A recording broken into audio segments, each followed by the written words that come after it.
ধন্যবাদ। সাধারণ পরিষদের সভাপতিটা কি আমাদের পররাষ্ট্রমন্ত্রী হিসেবে থাকার চাইতে বেশি গুরুত্বপূর্ণ হবে কিনা সেটা দেখার বিষয়।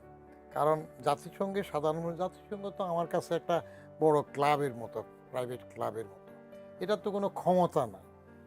করে আসছে কিছু ওয়েলফেয়ার যে কাজগুলো হয়, শান্তিরক্ষী মিশন থাকে বা অন্যান্য চিলড্রেন এডুকেশন ফান্ড টান, এগুলো ছাড়া জাতিসংঘ তো কার্যকর কোনো ক্ষমতা নাই। কার্যকর ক্ষমতা থাকলে কি ট্রাম্প তার ইচ্ছে মতো এরকম বোমবার্ড করতে পারতো, ইরানে আক্রমণ করতে পারতো, লেবাননের ক্ষতি করতে পারতো। এটা আমার মনে হয় না যে আমাদের পররাষ্ট্রমন্ত্রী হিসেবে তার যতটুকু গুরু দায়িত্ব থাকবে, সাধারণ পরিষদের অধিবেশনে সভাপতি যখন করবে সভাপতিত্ব, তখন হয়তো একটু বসতে পারবে। তাহলে দুইটা গুরুত্বপূর্ণ দায়িত্ব নয়। আর বাকিটা হইলে হুমায়ুন রশিদ চৌধুরী সাহেব একসাথে দুইটা করেছেন, তিনিও দুইটা একসাথে বলতে পারবেন বলতেছেন। এটা নির্ভর করবে আমাদের সরকার প্রধানের সদিচ্ছার উপর। তারা তাকে ওখানে রেখে এখানেও রাখতে চাইবেন কিনা, কিংবা এখানে দলের কোনো উপযুক্ত ব্যক্তিকে প্রধানমন্ত্রী, নূতন পররাষ্ট্রমন্ত্রী নিয়োগ দিতে পারবেন কিনা সেটা বিবেচনার বিষয়। কারণ খলিলের এখানে পররাষ্ট্রমন্ত্রী হওয়া নিয়ে প্রচুর সমালোচনা আছে। যথেষ্ট সমালোচনা হচ্ছে যে ওভারহুলমিং মেজরিটিতে আসা বাজাদ কেন ইউনুসের প্রতিনিধি হিসাবে কিংবা ইউনুসের ফুসকরা হিসাবে খলিলকে কেন রাখবে, নাম্বার ওয়ান। নাম্বার টু, খলিলের পদত্যাগ কিন্তু এই বাজার দাবি করেছিল আগে উপদেষ্টা থাকতে। যখন উপদেষ্টা ছিল তখন বিএনপি বাজার, যেটা বাংলায় বলি, সেটা খলিলের পদত্যাগ দাবি করেছিল। সে পদত্যাগ রফা হইল কিভাবে? সেটা একটা কূট চালের মাধ্যমে হলো। ওই খলিলকে দিয়ে তারেক রহমানকে লন্ডনের বৈঠকে রিসিভ করাইল। রিসিভ করিয়ে সেখানে সলা পরামর্শ যা হইল, ললিপপ ধরাই দিল, খলিল লাইনে আসলো আর পদত্যাগের দাবি করল না।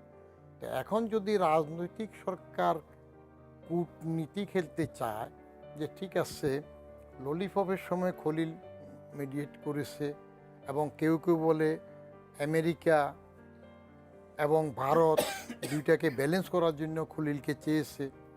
আবার এবার জাতিসংঘে খলিলের ভোটে জিতে আসা 91 ভোট বা 98 ভোট, 99 ভোট পেয়ে আসা, জাতিসংঘে অনেকদিন কাজও করেছে, সেদিক থেকে এটা সাফল্য। ঠিক আছে, এটা বাজাদের রাজনৈতিক সিদ্ধান্ত নির্ভর করবে। একসাথে লাঠিও ভাঙবে না, সাপও মরবে।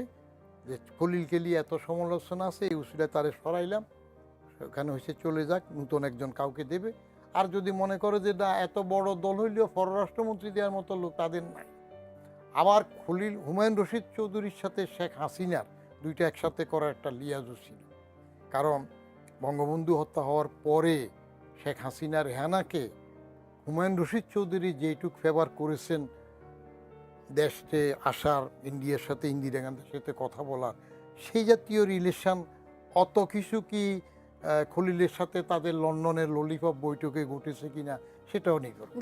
ভারত এবং পাকিস্তানের পক্ষে বিপক্ষে এগুলা কূটনীতিতে হতেই পারে, যার নয়নে যারে লাগছে রে ভালো গো বিনোদিনী। কারণ রিজিম চেঞ্জ হওয়ার পরে এখন তো বাংলাদেশ ইউনুসের গভর্নমেন্টের আমলে, যেটা একটা অপদার্থ সরকার ছিল, সেই সময় তো ভারতকে তুলোধুনো করার জন্য অস্থির হয়ে গেছে। তারপরে পাকিস্তানের সাথে একটু কাছে আসছে। সেদিক থেকে যদি এক দেশ পক্ষে ভোট দিয়ে আরেক দেশ বিপক্ষে দিয়ে দিতে পারে। কিন্তু আগের যে মনির হায়দার সাহেব, এখনকার প্রশ্নকর্তা তোর নাম পেলাম না, বা আগের মনির হায়দার সাহেব যেটা বললেন যে ইউনুসের লবি আছে কিনা, সেখানে আমার বক্তব্য ইউনুসের লবি থাকাটা তো খুবই স্বাভাবিক। কারণ এই খলিল সাহেবরা, আলী রিয়াজরা, ইন্টারন্যাশনাল নাগরিক ইউনুস সাহেবরা যখন যেখানে সুযোগ হয় তখন তারা সেই সুযোগ নেওয়ার জন্য বাংলাদেশে আসে। যদি লবিং করেও থাকে সেটা তো আমাদের জন্য দোষের কিছু না, জি, দোষের কিছু না। কারণ তার সাথে কাজ করছে, তার সিকিউরিটি অ্যাডভাইজার ছিল, পরে তার উপদেষ্টা ছিল সেখানে। উনি যদি ওনার জন্য কাজ করে, অসুবিধা কি? কারণ খলিলও তো ইউনুসের জন্য কাজ করেছে। ডক্টর ইউনুসের জন্য খলিল কাজ করে না, তার পক্ষ হয়ে লন্ডনে ললিপপ দিয়ে ভোটের জিনিসটা সুরা করে আসছে না, যেটার জন্য একটা মিনিমাইজ করছে, নাহলে ভোটটা এভাবে হতো নাকি? কারণ যে খলিলের পদত্যাগ চেয়েছে সেই খলিলই তো তার বুদ্ধিমত্তা দিয়ে তারেক সাহেবকে রিসিভ করে তাকে সফট করে একটা সমাধান করে চলে আসছে। অর্থাৎ দেয়ার লাইফ ইজ ক্রেডিট, এটা আসতে পারে। আচ্ছা, আমরা যে বিষয়টি ঠিক করেছি যে পকেটে টান এবং রাজনীতির পারদ, পকেটে টানের যদি বিষয় আসি, এই গত দুদিনের যে আলোচনা যদি বলি, যে বাংলাদেশ এনার্জি রেগুলেটরি কমিশন স্বীকার করেছে যে জাতীয় বাজেটকে সামনে রেখে কোনো অর্থনৈতিক প্রভাব, যে মূল্যায়ন, ইকোনমিক ইম্প্যাক্ট অ্যাসেসমেন্ট ছাড়াই তড়িঘড়ি করে আসলে 16% বেশি বিদ্যুতের দাম বাড়ানো হয়েছে। এটা কি সাধারণ মানুষের উপরে চাপ নয় বা কতটুকু যৌক্তিক? শব্দ তো দুইটা ভিন্ন ধর্মী, একটা হলো চাপ আর একটা হলো যৌক্তিক। রেশনালিটি যেটা হয়, রেশনাল কিনা সেটা হিসাব করতে গেলে তো মানুষের কষ্ট লাগবে, বাড়ছে। কিন্তু সরকারের যুক্তির প্রশ্ন আসলে সরকার রেভিনিউ আনবে কোথার থেকে? কয়টা খাত আছে তার? মূলত্ব নাই। অর্থ যা আছে সবার থেকে ট্যাক্স নেওয়ার মূলত্ব কোনো সরকারই দেখাতে পারে না। আমার সময় আমি যখন নেওয়া শুরু করলাম তখন তো সেই নির্দলীয় সেনা নির্দেশিত সরকার, অন্যেরা ভদ্রলোকরা বলে সেনা সমর্থিত, আমি বলি সেনা নির্দেশিত। সেই সেনা নির্দেশিত 3 উদ্দিনের সরকারও তো পরে আমাকে সরিয়ে দিল। আমি তো ট্যাক্স নিচ্ছিলাম নিয়ম মাফিক, সরকার নিয়ম করে দিবে, এই হইল আয়কর আইন অথবা এই হইল ইনকাম ট্যাক্স অর্ডিন্যান্স, এইভাবে নেওয়া হবে। তো আমি সেটুক নেওয়া শুরু করলাম, পরে তো আমাকে বদলি করে দিল, পারলাম না তো। কিন্তু এখন পর্যন্ত সেই যে 18 বছর আগে চলে আসলাম, স্বেচ্ছা 15 মাস চাকরি থাকতেই চলে আসলাম, তাদের জ্বালা যন্ত্রণা আর পারছিলাম না। তো এখন পর্যন্ত তো একটা কেসও বাইর হয়ে নাই যে বদিউর রহমান জোর করে জুলুম করে টাকা নিয়েছে। তো তাহলে টাকা নিতে দিল না কেন?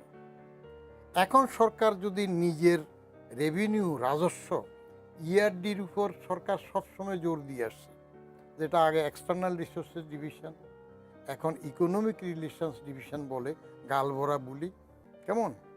আবার আমরা আগে বলতাম দাতা, দাতা বললে আমাদের মান সম্মান পাংচার হয়, আমরা বলি উন্নয়ন সহযোগী, কিন্তু আসলে দাতা দাতাই থাকে। সেই দিকে যদি বেশি ঝোঁক থাকে, নিজের লোকের থেকে টাকা নিয়ে যদি অভ্যন্তরীণ শক্তিটা না বাড়ায়, তাহলে এই সহজ সহজ কতগুলো খাত থাকবে, গ্যাসের দাম, বিদ্যুতের দাম, তারপরে যাইয়া ওই যে গাড়ির ট্যাক্স, এআইটি ইনকাম ট্যাক্স, এই জাতীয়গুলো বেশি করবে। এইগুলো হইল ওই ঝাড় ফোকরের মতো। কিন্তু টাকা আছে, রাজস্ব বোর্ডকে শক্ত করে শক্ত লোক দিয়ে পলিটিক্যাল গুডউইল যদি স্ট্রং করে, যা আমার তোমার লোক হবে না, যেটুক নিয়ম যার কাছে পাওনা আসো নাও, তাহলে ভিক্ষাবৃত্তিতেও কমবে। প্রথম বাংলাদেশ স্বাধীন হওয়ার পরে ব্রিফ কেস একটা নিয়ে যে প্যারিস কনসোর্টিয়ামে দৌড়াদৌড়ি করত, এবং যে সেক্রেটারি ইয়ারডি বেশি ভিক্ষা আনতে পারতো সে বড় জাতীয় সেক্রেটারি হইত, সেই তার থেকে মুক্তি পাওয়া যাবে। দুইটাই ভিক্ষাটার প্রতি বেশি ঝুঁকে গেলে অসুবিধা। একটা হলো রাস্তার মোড়ে যে ভিক্ষা করে মলিন বাটি হাতে, সেরা কাপড়ে, আর আমরা সরকারের পক্ষ থেকে ভিক্ষা করলে একটা শু টাই স্নো পাউডার দিয়ে করি।